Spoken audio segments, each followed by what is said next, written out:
supaya nggak kerja 2 kali misalnya gitu ya, supaya nggak kerja 2 kali, boleh silakan nanti, teman-teman, apa namanya, teman-teman, mengganti ya, sesuai dengan variabelnya atau mungkin juga diganti parafrasenya, gitu ya. Nah baru yang kedua adalah operasionalisasi variabel. Nah ini yang perlu teman-teman ini saya udah ini ya, contoh skripsi kuantitatif kan ya yang saya share screen ya? Iya, Bu. Iya, Bu. Betul ya? Oke.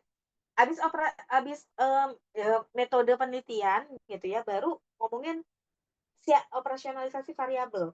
Kayak contohnya mana sih yang menjadi variabel bebas kita, mana yang menjadi variabel terikat gitu ya. Nah, teman-teman harus bisa bedain. Berarti kalau variabel bebas itu adalah variabel X, itu pasti bebas. Nah, variabel terikat itu pasti variabel Y gitu. Itu pasti jadi variabel Y gitu ya, teman-teman. Jadi, teman-teman silakan nanti teman-teman tulis juga variabel bebas ini apa aja. Kalau tadi Mbak Eva e-commerce dan satu lagi adalah orientasi Orientasi. kewirausahaan. Iya, Bu. Betul. Nah, nanti sebutin aja gitu ya. Tapi jangan ada citasi ya, kalau di dalam ini ya. Ini hanya Mbak Eva menjelaskan bahwa inovasi produk itu apa gitu, atau mungkin e-commerce itu apa. Nah, silakan dijelaskan dalam bentuk kalimat gitu.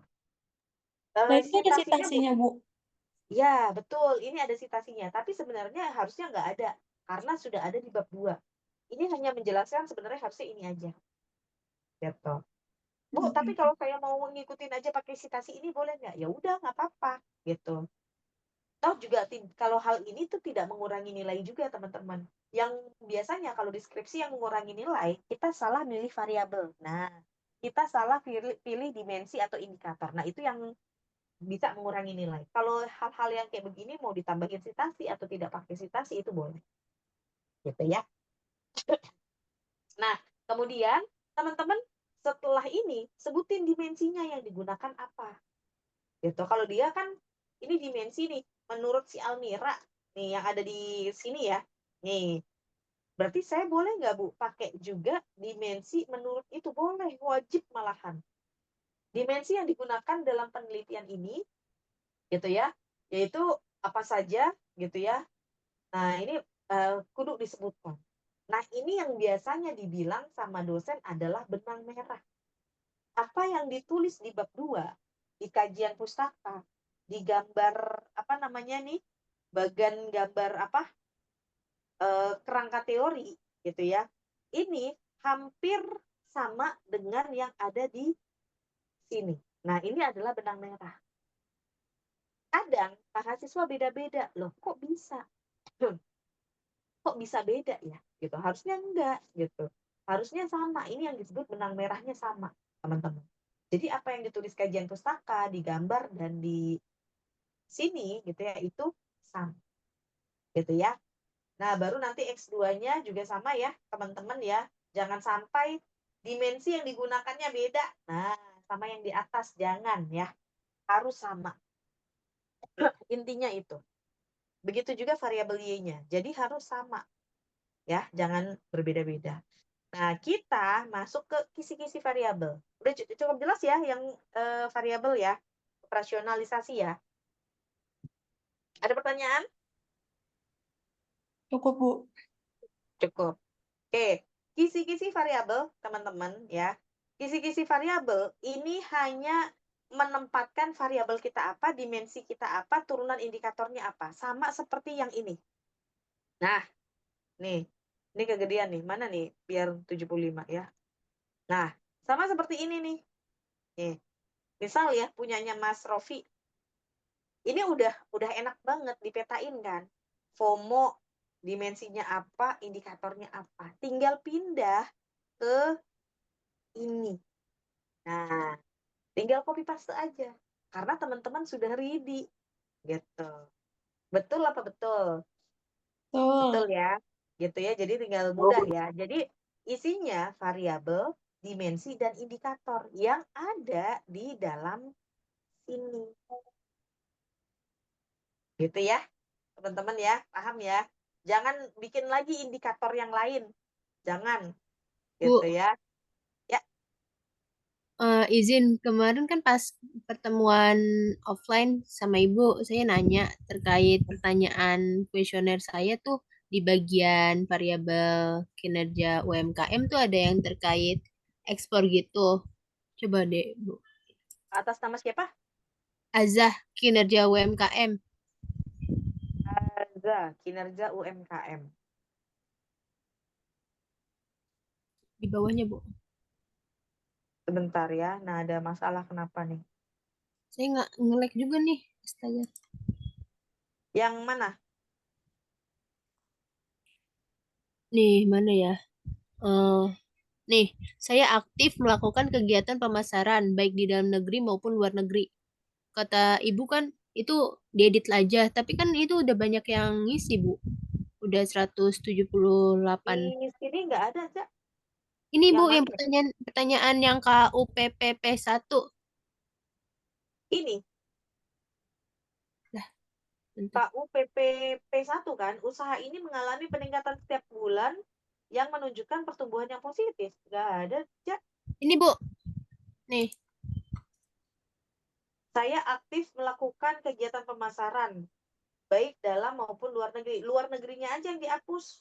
Langsung aja, Oh, kalau nggak, saya aktif melakukan kegiatan pemasaran. Udah gitu aja. Untuk oh, memperluas jangkauan pasar. Dah gitu aja, Ja. oh.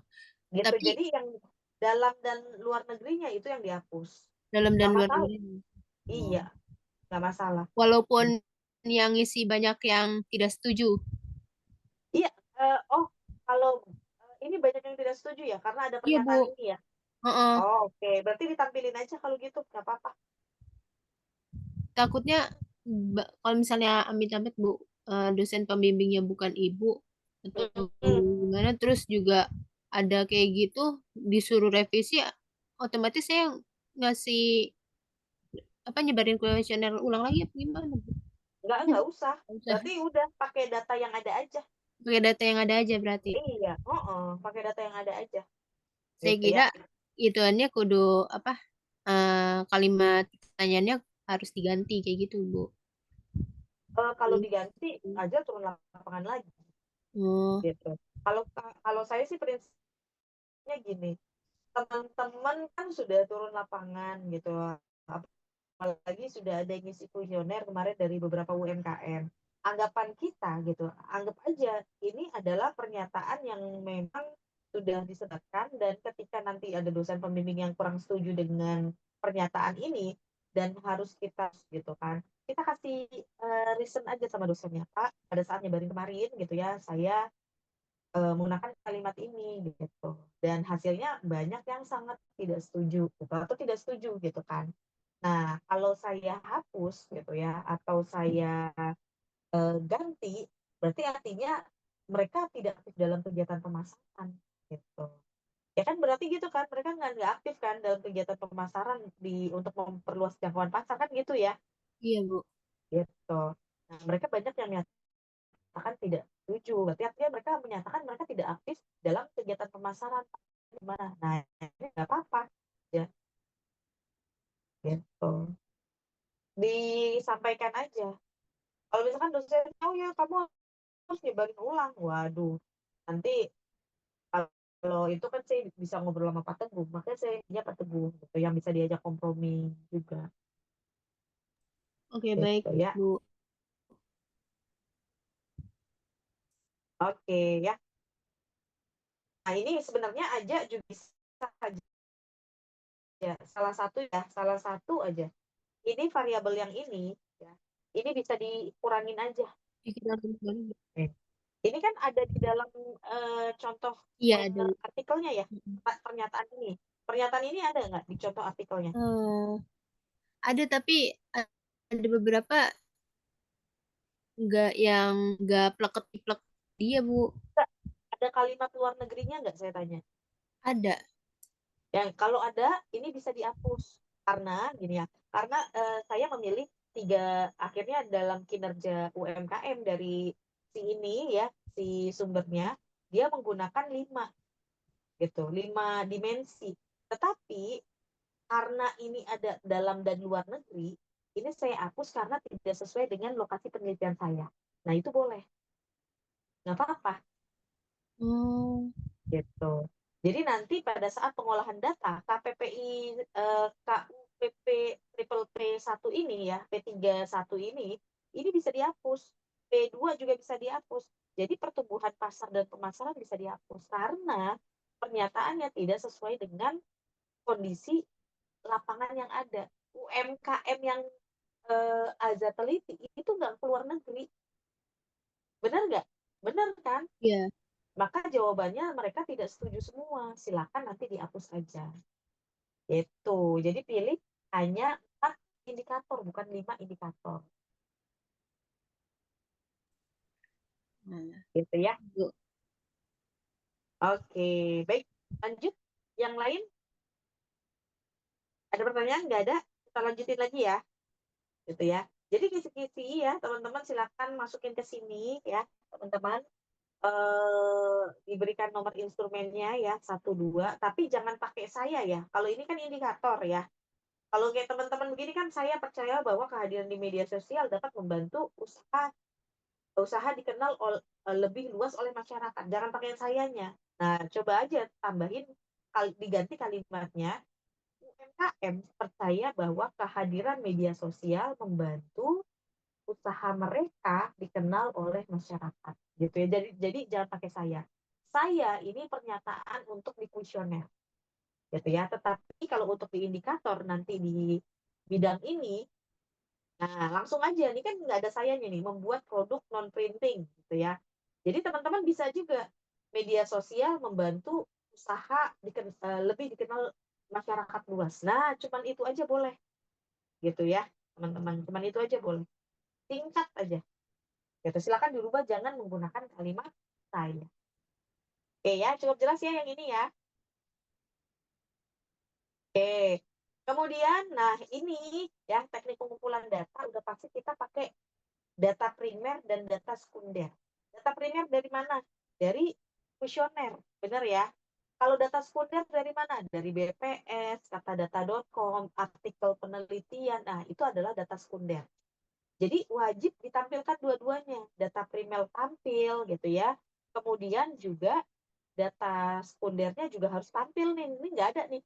Data sekunder nggak ada nih. Tapi harusnya ada gitu. Jadi bukan data primer doang. Data sekunder juga perlu disebutkan oleh teman-teman.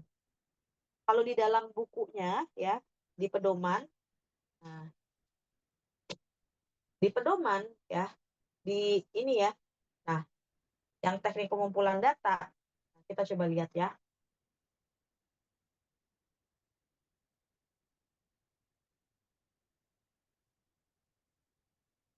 Teknik pengumpulan data.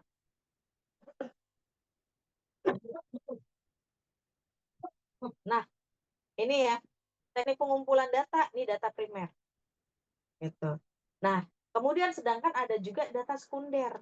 Nah, ya, teman-teman ya, data sekunder. Jadi, teman-teman boleh menyebutkan dua-duanya, data primer dan data sekunder. Gitu. Kita kadang-kadang perlu membuat rumusan bagaimana dosen itu nanya. Dosen penguji ya tentunya ya. Apa sih bedanya data primer dan data sekunder? Kenapa kamu menyebutkan dua data tersebut? Nah, sebenarnya bagaimana strategi kita, apa yang kita tulis supaya jadi pertanyaan dosen. Tapi kita bisa jawab gitu. Nah, salah satunya itu data primer sama data sekunder. Yang lain ngomongin cuma data primernya aja. Teman-teman perlu tampilin yang namanya data sekunder. Nah, data primer ya dikumpulin langsung dari lokasi penelitian. Salah satunya adalah teknik kuesioner, ya, wawancara, gitu ya, observasi, gitu ya, dokumentasi. Nah, ini perlu masuk ya teman-teman ya. Nah, kalau data sekunder, nah teman-teman perlu disebutin aja. Data sekunder adalah data kumpulan dari yang digunakan yaitu katadata.com, misalnya, Databox, BPS, kemudian apa lagi ya? Artikel penelitian yang untuk di bab 2. Nah, ini merupakan data sekunder. Gitu. Silakan nanti ditambahkan ya, teman-teman ya. Bu, artikel termasuk sekunder, Bu. Sekunder masuknya dia. gitu. Jadi artikel penelitian-penelitian terdahulu itu masuk data sekunder. Gitu. Ini boleh ditampilkan di sini ya, ditambahin ya teman-teman ya. Oke, lanjut ya. Bu, ini boleh nggak copy paste aja? Boleh ya. Copy paste dulu untuk proposal. Boleh banget gitu. Jadi jangan apa ya, kaku banget ya teman-teman. Oh, saya mau harus sempurna. Penyempurnaan nanti sambil jalan, sambil bimbingan sama dosennya. Oh, ini udah saya kerjakan, saya parafrase aja deh biar nggak kena plagiarismnya tinggi. Silakan nanti pada saat jalan. Tapi kan ini waktunya teman-teman sampai dengan akhir ya, belum lagi nanti teman-teman kerja, belum lagi nanti ini belum buat laporan ya, penelitian gitu ya. Waktunya banyak, copy paste aja dulu yang ada gitu. Nanti penyempurnaannya kapan? Nanti setelah sempro penyempurnaan gitu. Sembari sempro, sembari turun ngolah data, nah bisa penyempurnaan gitu ya. Jadi jangan nggak harus selalu sempurna ya. Bu Fitri, Ya, kalau nanti seminar proposalnya pakai pakai Word kita nih proposal kita atau pakai PowerPoint, Bu? pakai PowerPoint, proposalnya kan dosennya udah dapat dari SSO Oh, gitu. template Bu dari Setiami. PPT-nya Mm-mm. ada template-nya dari Setiami, namanya judulnya seminar proposal. Oh, oke Bu, oke Bu. Oke, lanjut ya ke teknik sampling. Nah, teknik sampling ada 3, kalau di sini ada 2. Kalau saran saya tambahin ya teman-teman jadi 3. Populasi, sampel, dan teknik pengambilan sampel. Kalau di sini ada nggak ya? Ngomongin nggak dia teknik sampling? Nah, dia populasi dan sampel sama teknik pengambilan sampel. Kalau saya populasi nomor 1, sampel nomor 2, teknik pengambilan sampel nomor 3. Gitu. Populasi siapa? Teman-teman. Nah, khusus di luar Mbak Tasya sama Mas Rofi ya, yang kinerja UMKM berarti adalah jumlah populasinya adalah tidak diketahui. Gitu ya, infinite. Yaitu UMKM yang ada di Jakarta masing-masing ya. Jakarta Selatan, Jakarta Pusat. Mungkin kalau Mbak Eva atau teman-teman kelas malam seluruh DKI Jakarta, boleh. Gitu ya. Jumlah populasinya nggak diketahui, jumlah UMKM-nya. Silahkan. Gitu ya. Infinite. Nah, boleh. Tapi Bu, ada loh Bu, data dari BPS total jumlah UMKM atau di websitenya PPK UMKM itu ada jumlahnya. Boleh nggak Bu dicantumin? Boleh, nggak apa-apa. Gitu. Jadi kalau teman-teman dapat datanya, boleh cantumin. Kalau nggak dapat datanya, jumlahnya nggak diketahui aja dulu. Gitu. Seperti ini. Jumlahnya tidak di atau infinite atau tidak terbatas. Gitu ya. Tapi yang ini dengan kriteria ini nih nggak usah. Cukup sampai yang ini dihapus ya. Yang ini dihapus nih. Ya, cukup sampai jumlah populasi dalam penelitian ini tidak dapat dihitung karena jumlahnya tidak diketahui. Jangan jumlahnya tidak terbatas sih. Cuman kalau saya biasanya lebih enak pakai jumlah tidak diketahui. Itu populasinya. Gitu ya. Seluruh UMKM di Jakarta, nah yang jumlahnya tidak diketahui atau jumlahnya tidak terbatas boleh. Gitu ya. Nah, baru sampel. Gitu ya. Sampel berapa yang harus digunakan? Kalau 5 dikali indikator menggunakan rumus Hare, saya pakai contohnya adalah contohnya Aza. Nah, ini pas lagi bukanya Aza. Aza contohnya ada berapa nih? Kalau dikalikan indikator berapa? Ini ada 3. 3 kali 2 berapa aja? 6 ya. Ya, 6, Bu. 6. Kemudian yang X2-nya berapa? 6 ditambah berapa nih? 10. 10. Ya, Berarti 16. 16. 16 ditambah berapa nih? 10 10 lagi. juga, 26. 26. 26 dikali 5. Coba. Berapa? 130. 130. Nyampe nggak di Google kemarin? Nyampe, Bu. G-Form. Nyampe? Nyampe? Iya. Nyampe, oke. Di Google Form kemarin nyampe 130. Nggak Bu pakai itu boleh.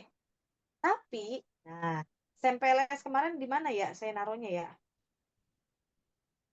Sebentar, saya mau jelasin PLS-nya. Yang kemarin kata Kang Budi, pakai tabel Cohen. Ingat nggak? Kang Budi pernah ngirimin. Ih, kemana ya? Judulnya apa ya kemarin ya? Smart PLS, Bu. Smart ya? Mm-mm. PLS Nggak ada ya, Bu? Nggak ada. PLS Oh, juga Bu, PLS caps lock-nya gede semua. PLS ya? Iya. Kan saya download juga tuh kemarin. Lah, nggak ada loh. Apa di Bukannya Ibu LDKM nggak bisa juga? ya, Bu? Kemarin. Masa? Nggak bisa ya? Iya, katanya laptopnya nggak mumpuni. Oh, bukan. Bukunya. Oh, bukan.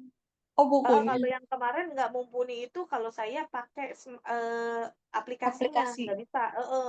Tapi Oh. kalau bukunya saya bisa buka. Itu tadi Bukunya ada tuh kemarin. pedoman tuh. Oh, bukan. Itu PPT-nya. Yang bukan PPT. Dalam buku. Kalau nggak salah bukunya Kang Budi deh. Oh, yang bahasa Inggris itu, Bu. Iya, betul. Yang bahasa Inggris.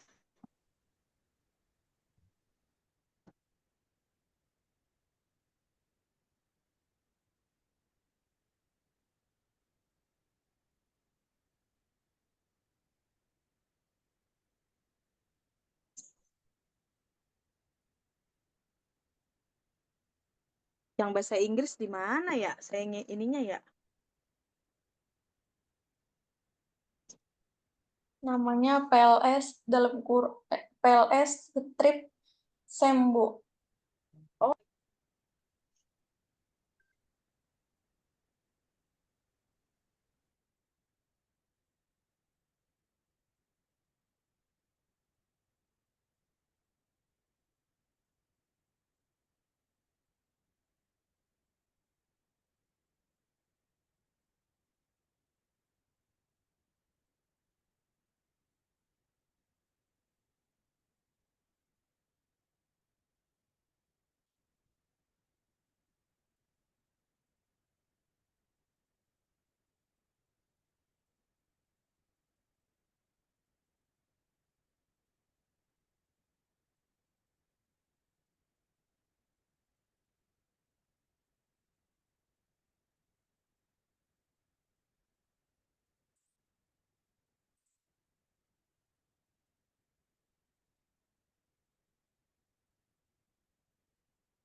Bu Fitri.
Halo,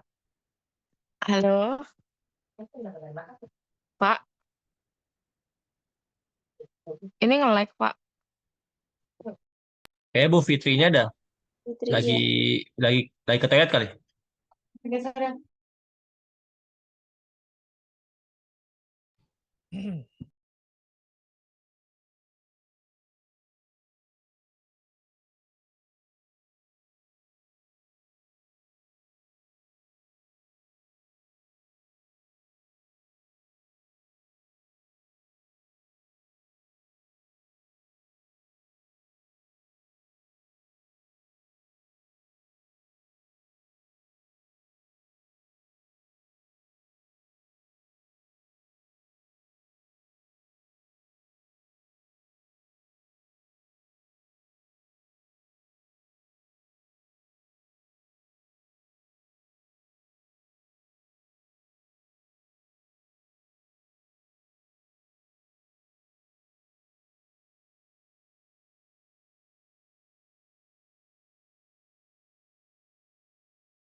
Maafin.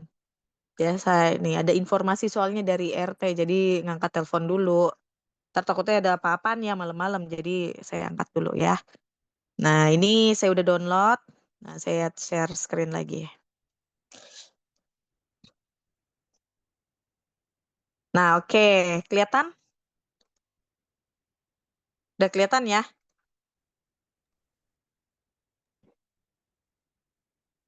Udah ya? Oke. Tabel Cohen. Nah, kita lihat ya. Tabel Cohen. Nah, ini dia. Gitu. Kalau pakai SMPLS ya, teman-teman, apalagi kita pakai Smart PLS, kita selain pakai tabel yang tadi, pakai indikator tadi, kita bisa pakai tabel Cohen. Gitu.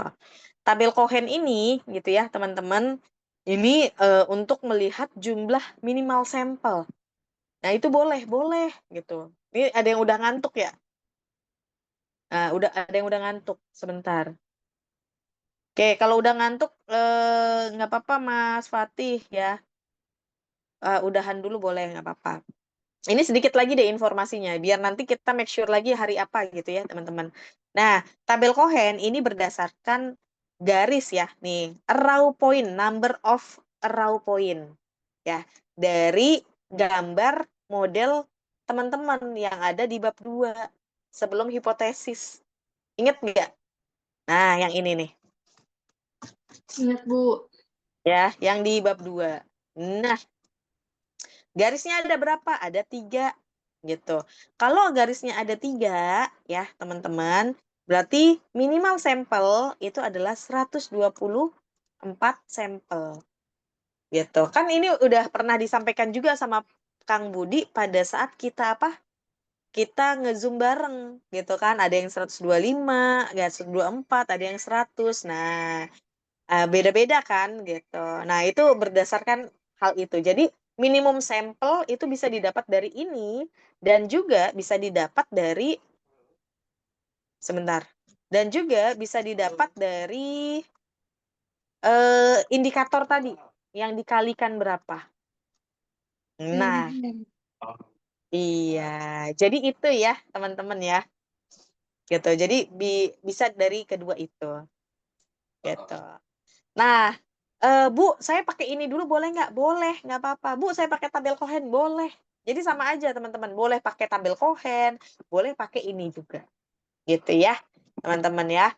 Nah, oke, sampai di sini jelas ada pertanyaan untuk sampel dan populasi sebelum saya ke teknik pengambilan sampel.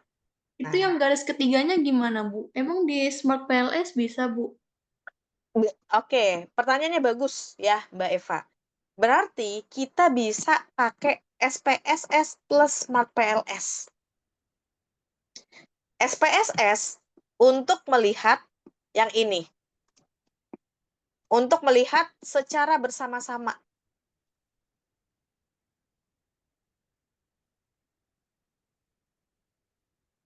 Nah, untuk melihat variabel X1, X2 berpengaruh terhadap Y. Jadi boleh mix sebenarnya. Gitu ya. Jadi boleh keduanya, teman-teman. Gitu ya. Paham ya, teman-teman ya? Bu, berarti hipotesis kita tetap 3 ya, Bu? 3, betul sekali. Tetap 3. Karena rumusan masalah kita berapa? 3 ya. Iya, Bu. Ya, sudah dibuat 3. Jadi nanti untuk yang ini, gitu ya, ini kita pakai SPSS. Ngelihatnya ada pakai apa? Analisis regresi linear berganda. Gitu, karena kan 2 variabel diuji untuk melihat keterkaitan dengan variabel Y. Jadi nanti kita pakai SPSS yang ini. Boleh. Ya, teman-teman ya. Yang Oke, 1, ada 2 lagi. kayak biasa ya, Bu? Kayak kemarin ya, Bu? Yes, betul. 1-2 kayak kemarin pakai SMPLS. Beva. Oke, Bu. Itu. Oke, baik ya. Ke bawah lagi ya. Lanjut ya. Yang ketiga, setelah populasi dan sampel, saya tambahin satu lagi. Teknik pengambilan sampel. Nah, teknik pengambilan sampel, saya arahkan teman-teman bukan random sampling. Bukan stratified random sampling. Bukan cluster random sampling. Tetapi adalah ini. Purposive sampling. Artinya, teman-teman meneliti menyebarkan kuesioner kepada UMKM daerahnya mana, Jakarta mana. Nah, itu udah ini ya, udah eh, eh, yang disebarkan adalah berdasarkan kriteria tertentu. Salah satu UMKM DKI Jakarta. Nah, itu syarat kan. Kemudian di dalam kuesionernya ada apa lagi? Menjadi apa lagi? Tergabung dalam komunitas misal UMKM. Nah, itu purposive sampling. Gitu. Kemudian di pilihan teman-teman di kuesioner kemarin apa lagi selain itu? Minimal berdiri adalah 2 tahun atau 1 tahun, ada nggak kemarin? Ada, Bu. Syaratnya. Ada. Nah, itu adalah purposive, teman-teman. Gitu. Tapi nggak Jadi semuanya, sampel yang kenapa? tapi nggak semuanya ngisi, Bu. Yang akhir-akhir kan karena kebanyakan jadi dipotong langsung ke variabelnya. Ya, nggak apa-apa. Nggak apa-apa. Itu boleh. Berarti artinya gini aja, purposive sampling kita siapa? Yang menjadi sampel kita adalah salah satu adalah UMKM di mana? Jakarta. Kalau Mbak Eva, Jakarta. Kalau Marsha mungkin bukan Jakarta, Jakarta Pusat. Naila, Jakarta mana lagi? Opin berarti Jakarta Timur. Nah, itu adalah purposive sampling, teman-teman. Gitu. Kalau nggak salah yang e-commerce ada tambahan deh, menggunakan platform media sosial, kalau nggak salah itu. Iya, ada, Bu. Bener nggak? Ada, Ada Bu. kan? Nah, itu adalah purposive sampling. Nah, beda dengan mungkin Mas Rofi sama Mbak Tasya. Berarti artinya kalau di blok kan blok M ya, Mas Rofi dan Mbak Tasya ya. Kalau Betul. di blok M, berarti artinya adalah purposive samplingnya siapa? Konsumen yang berwisata kuliner di blok M. Itu adalah purposive samplingnya Mbak Tasya dan Mas Rofi. Gitu. Jadi tambahin ya, teman-teman ya. Kita pakai sepakat purposive sampling. Gitu. Bu, walaupun yang jawab menggunakan media sosialnya ada yang menjawab tidak, nggak Iya, apa-apa ya, Bu. Tetap ya, nggak Bu. apa-apa. Nggak apa-apa, itu tetap. Gitu. Tapi jangan dibuka datanya. Jadi gini, kalau nanti besok ada yang menjawab 3, berarti data itu tidak bisa kita olah, Mbak Eva. Oh, Yang diolah, yang mereka menjawab, ya, saya menggunakan media sosial. Karena Mbak Eva kan e-commerce. Mm-mm. Nah, kalau misalkan dia tidak menggunakan media sosial, itu nggak bisa kita olah datanya. Berarti Gitu bisa ya. diolah kalau datanya nggak dibuka, Bu.